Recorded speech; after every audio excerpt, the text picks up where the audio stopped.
faɗa kowa ya taka. Halima kowa na ta ne ba ta ware kai da kashi da tsoka.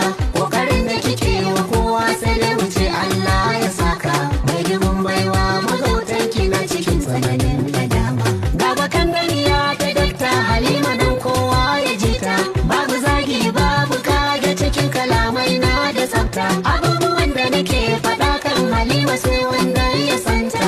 A yaba bane ai dole ne da fatan kun fahimta. Na faɗa farko tuwon girma miyarsa ciki da